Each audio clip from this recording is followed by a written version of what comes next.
Alright, here's the deal. I have a migraine, my camera's about to die, and I can't find anything that's not too tall, but is also not tall enough to put my teleprompter on. So if my eyeline is off, that's what's going on. Alright, it is no secret that I love Christmas. Anybody who's seen me during the holiday season knows that I put a lot of care into the perfect holiday outfit every day, and anybody who knows me well enough knows that I make a spreadsheet from Thanksgiving until New Year's, and I plan out every single outfit and hairstyle and hairpiece and shoes, the whole thing, and I never repeat the same combination twice. Yeah, so I get really into the holiday season, but it's also important to acknowledge that as an autistic, disabled, chronically ill, queer, neurodivergent, and very mentally ill person, the holidays are kind of the worst time of the year, even though I tell myself that they're not.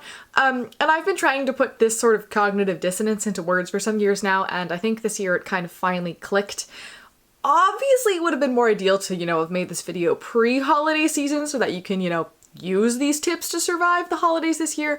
But I wanted to live it with an eye for observation, which sounds very nerdy and sciencey. Oh man. Because I wanted to know that before I made this video. So you can just rewatch this next year as a reminder. I'll remind you that it exists. Also, I got some of your input for this through my Instagram story, so thank you for that. I really appreciate it. If for some reason you don't follow me on Instagram, I am at disabled.autistic.lesbian, and there you get to witness pictures from photo shoots I definitely do not do with a remote shutter by myself, and an Instagram story that's typically just photos of my dog. We have a fun time there. Also, while talking about being thankful for you all, I got a handful of donations through my Buy Me a Smoothie link on Christmas Eve/day, and I genuinely cried. Thank you so much. I really appreciate it. Also, next month is my 1-year anniversary of making educational content. So thank you all for existing and following me and supporting me and letting me learn and be a nerd and teach you all the things that I learned, so I feel like I have more reason to do so. It means so much to have you all here watching my content and supporting my chaotic adventures. And words are really hard, even though I've typed these up before, but I'm so very grateful for all of you. And yeah, anyway, so since knowing what's coming is great and primes you for better learning and information retention, yay science, here is the plan for today's video. So we're gonna go through all of the reasons that holidays can be difficult for people like me, not to be like a downer and be like, holidays have to suck, but so that you can find the words to describe what you're experiencing so that it feels a little less bad, because having words to describe things make things feel so much better. Then we are going to go through the various ways that you can survive the holidays, which is a combo of stuff I found in my research, what I do, and also your ideas from Instagram. Because, holidays may be hard, but you don't have to be miserable the whole time. You don't deserve that, and there are still really great parts to them. And then lastly, we are going to talk about what allies, parents, partners, friends, family, etc., all of those things can do to help support us, because accessibility is not just a thing that the disabled person should figure out, it's kind of an everyone thing, which people don't seem to grasp, but it is. Also, if you're new here, just a quick overview of all the disability life things about me, because I mentioned them and allude to them in the video, and it would make less sense if you didn't know those. Hi, I'm Sydney, I use she, her pronouns. I've had chronic migraine since I was 9, but debilitating since I was 12. At the age of 18, I got into a not so great situation, which in combo with some medical mess ups should have killed me, but a pandemic decided to happen instead, and that saved me, left me with some permanent memory loss, a light touch of brain damage, and a bunch of intolerances because I couldn't digest food for a while, which is really fun and spicy. Also, because of that, hypermobility and joint issues.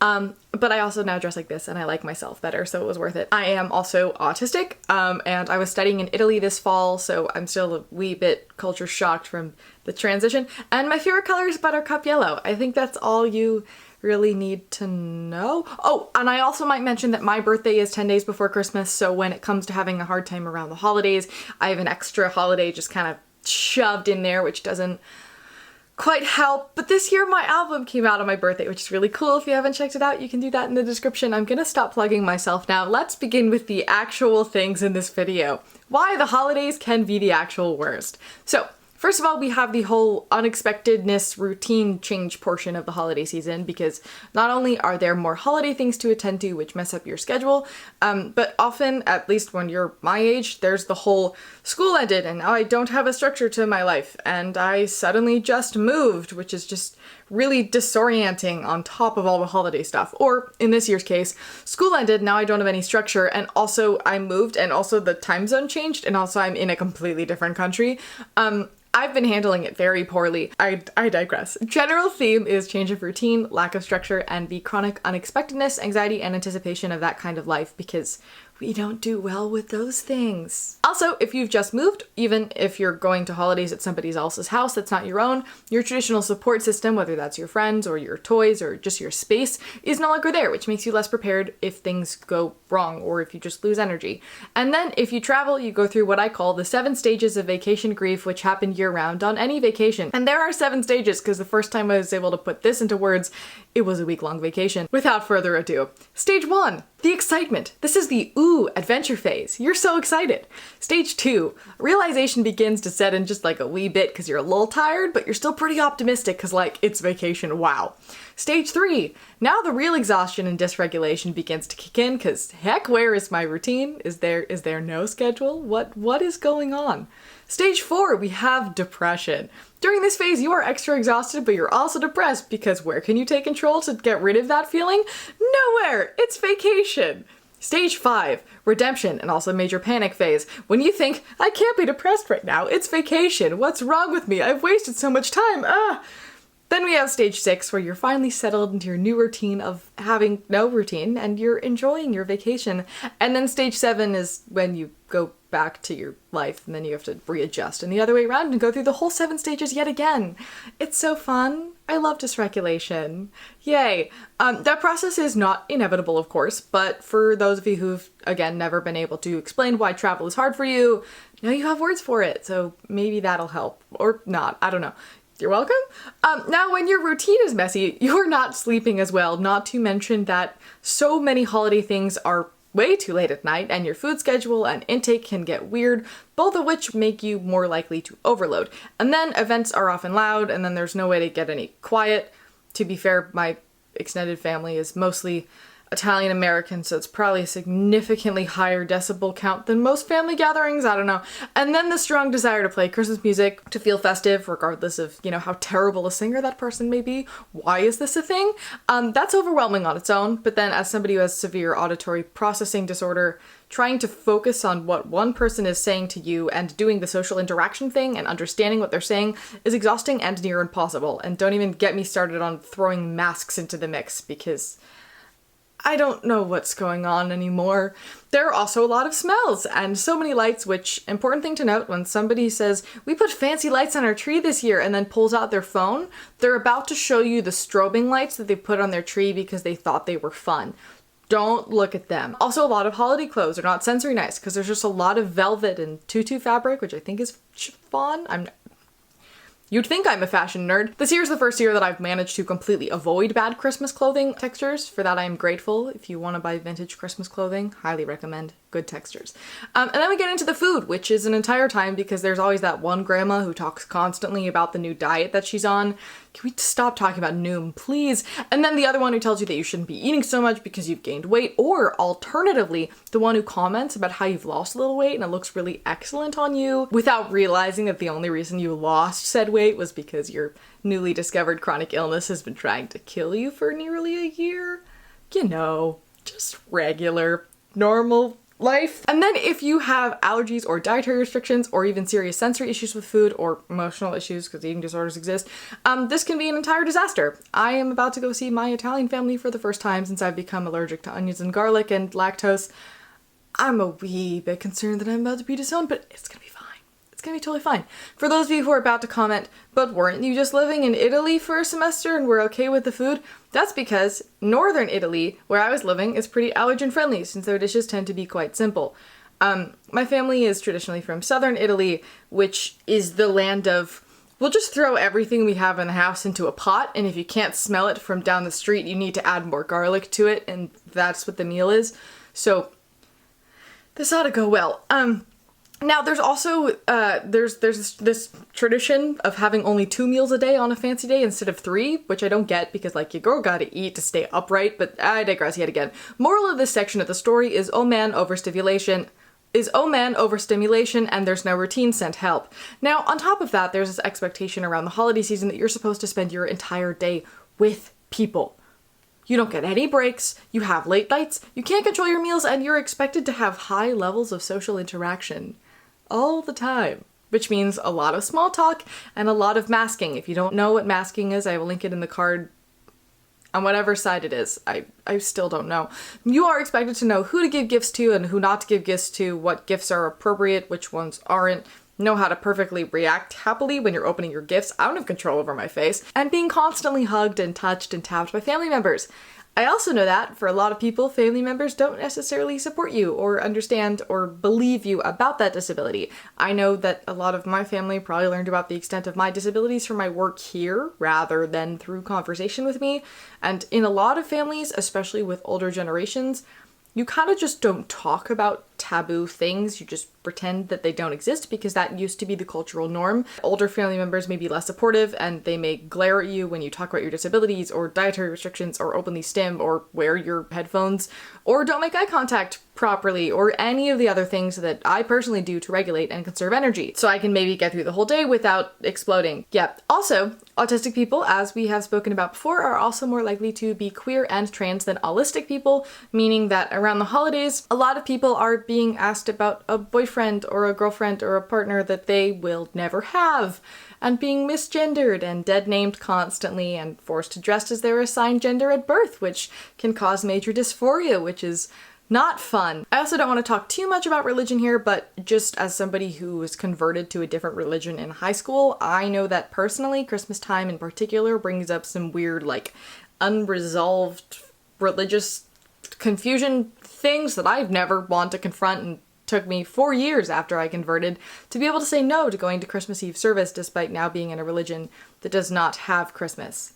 For 4 years. So that can be an issue for some people. And while we're talking about trauma in relation to religious trauma, it's important to mention that the holidays are a very clear yearly marker that reminds us of what has changed, what we've lost, who we've lost, and it doesn't quite help that a lot of us are often back in our childhood homes where often a lot of past trauma took place, which includes all of those icky family dynamics that you kind of erased from your Christmas memories because you didn't want them to exist then, so they don't when you look back because nostalgia effect. I know for me it was especially hard last year because everybody was reminiscing about the last perfect in-person Christmas we had a year before, which for me had literally been 3 days before the onset of a bunch of my disabilities. So as everybody was reminiscing about all of their like great Christmas memories, I was thinking about the friends and the partner that I had at that time who I don't really remember anymore, and how young and clueless I was without knowing that I was about to lose so much in just a few months. And for a lot of disabled people, this happens every year around the holidays. I mean, we picture Christmas to be the perfect time when you're with family and you have an amount of energy that your disabled body has not been able to produce in, let's be honest, years,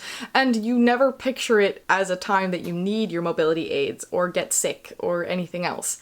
This was the first year that I realized that when I imagine the perfect Christmas time, my subconscious Christmas wish is that it'll be a magic day where I'm not really disabled. And then I wake up on Christmas morning with my normal chronic pain and exhaustion and anxiety and memory loss and flashbacks and all of that good stuff. And then I am reminded that this is who I am now. This is my reality. This is what my life looks like now. And it's probably what it's going to look like forever.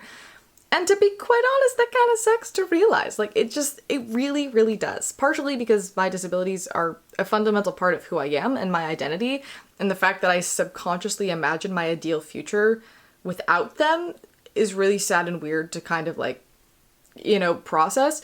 And also because it's hard to admit that you're struggling, especially on a day that's seemingly supposed to be all merriness and cheer and joy and all that stuff.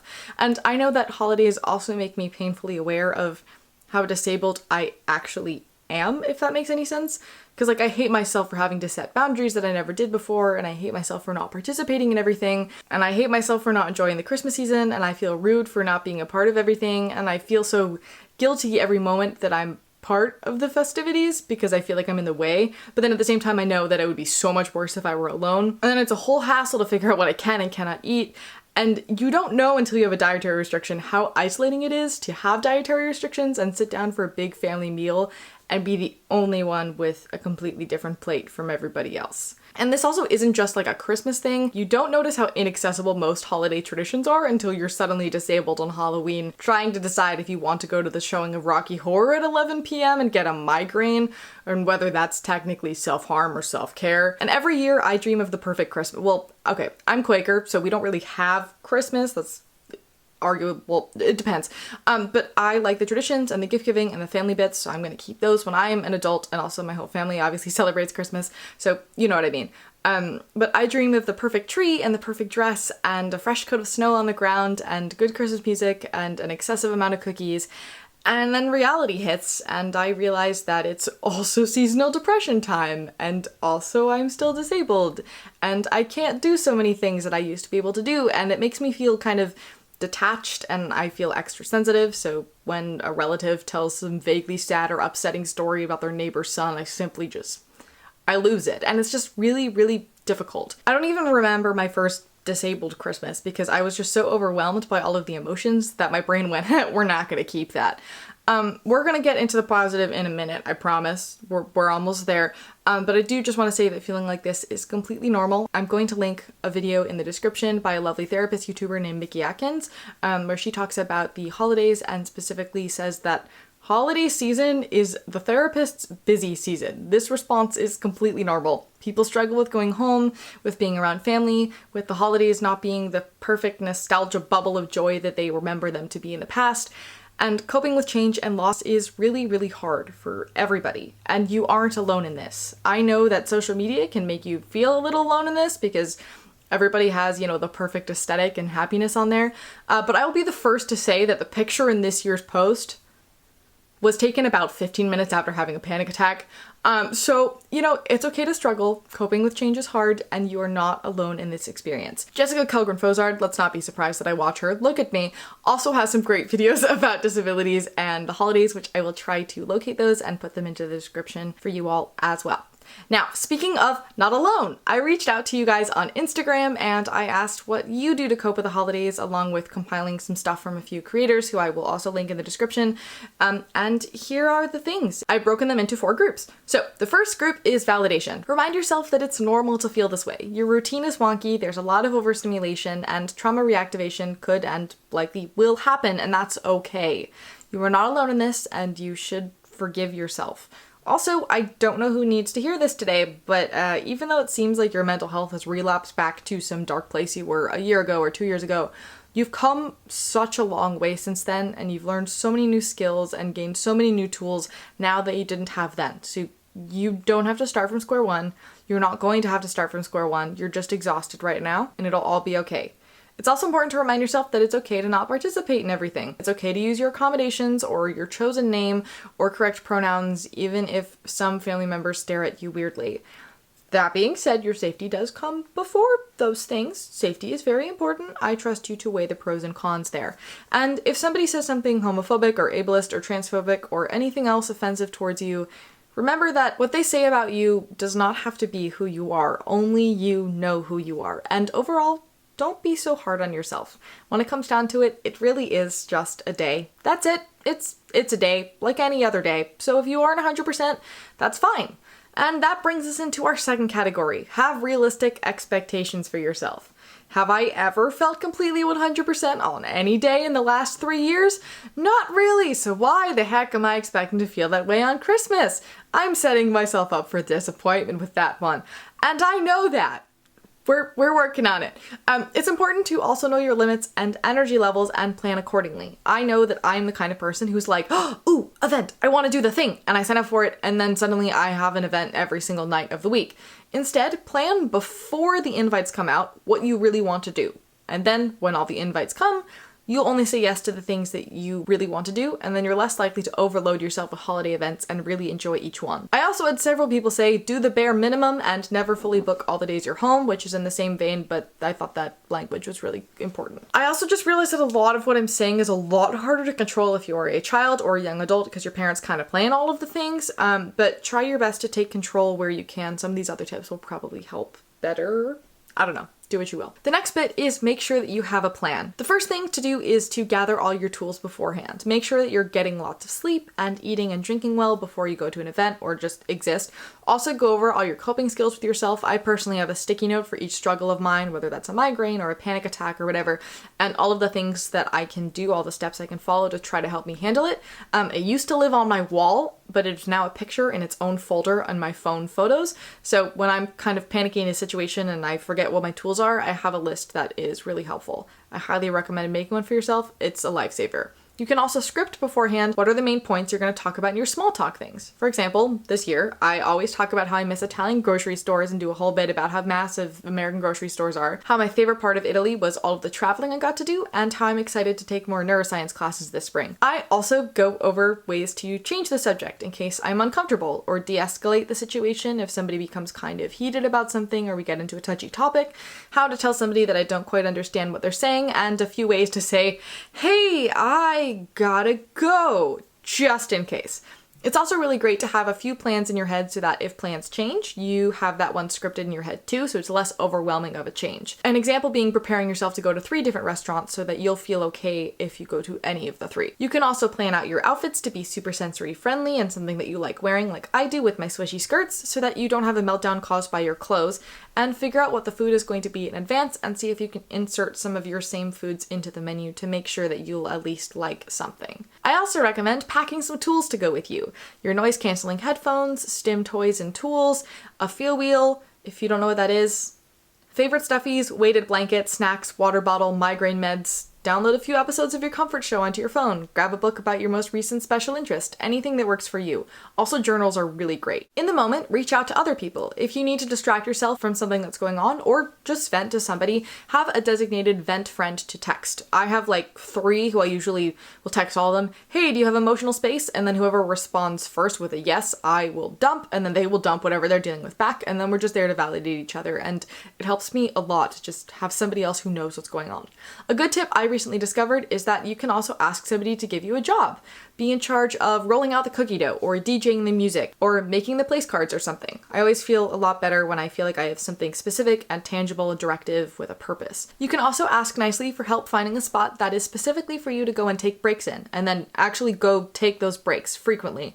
I had several responses saying to take time to go on short walks, hide in the bathroom, and cry in a blanket cocoon. Do with that one what you will. But yeah, if you want to stim and you're forced to mask, I recommend putting some discreet, quiet fidget toys in your pockets. Also, for me, eating good textures is a form of stim. Obviously, this can be a little riskier, especially if you have troubles with food and you can overeat. But in a pinch, eating 1 piece of popcorn at a time from a serving size bowl can kill like 10 to 15 minutes of stim time. If you feel ready to absolutely explode, you can just excuse yourselves to the bathroom and then jump around and flop your hands as much as you need. I'm a huge fan of that. And my favorite answer of this whole thing: find nearest dog. Touch it. Pets are great stim toys and also entertainment, and I highly recommend. Also, it's important that you remember to eat and to conserve your energy. If it's a Zoom call, multitask so that you're not directly forced to engage the whole time if that's stressful for you. When talking, try to focus on talking to one person at a time. Also, only be verbal when you need to. And lastly, make sure that you have some sort of way out. Try to find a safe person with whom you can have a help signal that you plan beforehand, and if you give the signal, they will help to get you either out of the situation or even just leave the event. I'm also a huge fan of just stimming really aggressively when I'm overloading, because people see that as distress regardless, and then they feel weird and they kind of leave you be. Obviously, that's kind of a last resort in a lot of situations, but in a pinch, it does work wonders. The last part of survival is setting boundaries. Say no to things, tell your family that they're being too loud, and if somebody's making you feel really unsafe in your life frequently, it's okay to cut contact with them. Genuinely. And boundary setting looks different for every person. For some people, they can say out loud, hey, that really hurt me, or hey, that's offensive and makes me feel icky. Please don't talk like that. Or you can just give them a look like, they usually get the hint from the look. You can also say, hey, I'm not comfortable talking about this. Let's change the subject. Or you can change the subject without saying that. If you feel really uncomfortable and your fight or flight completely kicks in and you don't quite feel safe, you can just say, I'm sorry, excuse me for a second, and then leave. That is also setting a boundary in its own way. And it's important to remember that other people might not be used to boundary setting and may not get it the first time or the second time or the 10th. It doesn't mean that you're doing it wrong. A lot of people just have a hard time with that, especially in the older generations. So don't give up. I will include some boundary setting resources in the description, and I will make a video about autistic boundary setting at some point, but that's at least a month out from now, so we'll get there. I'll include some resources for now. Also, I didn't quite know where to put this, but somebody said this to me a couple years ago, and it weirdly helped me a lot in some situations. And it's the idea that you can love somebody without liking them, and that that's okay and that's normal. Most people don't choose their family, so you're bound to have some people that you just simply don't vibe with or don't make you feel very comfortable or safe. And you can still love them, they're still family, but you also don't have to enjoy time in their presence. And you don't have to feel bad for not being like, yay, we're going to see that relative. That's totally and completely normal and acceptable. Don't feel bad about it. Now that we've talked about what you can do for yourself to survive the holidays, let's talk about what allies can do to help. This video is going to be really long, I'm so sorry. Obviously, the first one is to be aware of all of the previous however many minutes this video is long and help in supporting us in those things. My left leg is totally numb right now, oh my goodness. Just knowing that somebody knows how I'm feeling can go a really long way. Also, if you have emotional space, being there as a listening ear either over text with your friend who's 100 miles away or just sitting next to your cousin and talking to them on the couch, that can also make a massive difference. If you're planning an event or a vacation, make sure that the plan/schedule are very clear, especially to people who struggle with that kind of stuff. You can also find ways to build in breaks, which are really important. Choose activities that are more accessible, like ones, I don't know, without flashing lights or long walks or late evenings. My camera's gonna die, and accommodate food for everyone. This year, we had mashed potatoes with my lactose-free milk, and they tasted identical, but I could eat them from the communal bowl, and I didn't have my own separate plate. And that meant a lot more than I thought that it would. My camera died. There are a lot of ways to do a simple trade out in a recipe that makes it taste the same, but also makes it allergen or dietary restriction friendly. And it means so much to us to just be included in that seemingly tiny way. You can also help by being a bit of a mediator and creating a safe space. For example, don't ask invasive questions. Correct others when somebody is misgendered, dead named, when somebody says something offensive, or when a boundary has been crossed. The person on the other end of that may not feel safe to speak up in that situation, and obviously there are some situations where it's not really safe or smart energy-wise to call somebody out, and in that case, please put your safety and energy first. That is most important, but if you're able to, please do so. Also, try to do so in a way that de-escalates the situation as much as possible, because if it gets heated, that can make it even worse for the marginalized person and stressful, and we don't like that. I read something a while back about calling in versus calling out, and I can't quite find the exact thing. I really wanted to, I couldn't. But if you want to look into that more, you definitely should. I'll probably make a video about that at some point as well. You can also foster a safe space by noticing when your marginalized friend, family, whatever, is feeling uncomfortable, and then change the subject, especially if it is a triggering topic. Again, why do people talk about diets so much? And of course, help get that person out of any uncomfortable situation when they ask you to. Those are all the things that I have written down. We have gotten through this marathon of a video. I know that the holidays are very much over at this point, but I hope that this helps you next year at least, and also with other holidays and events in between that have similar vibes. Let me know in the comments what you do to survive and or to support your family members to make it a better experience for everybody involved. And then go do some self-care thing. Because if I'm this exhausted, I'm sure that you are too. I'm gonna go do a crossword now. Merry holidays, New Year. Yep, take care of yourselves, rest well, and I look forward to seeing you, my dears, in the next one.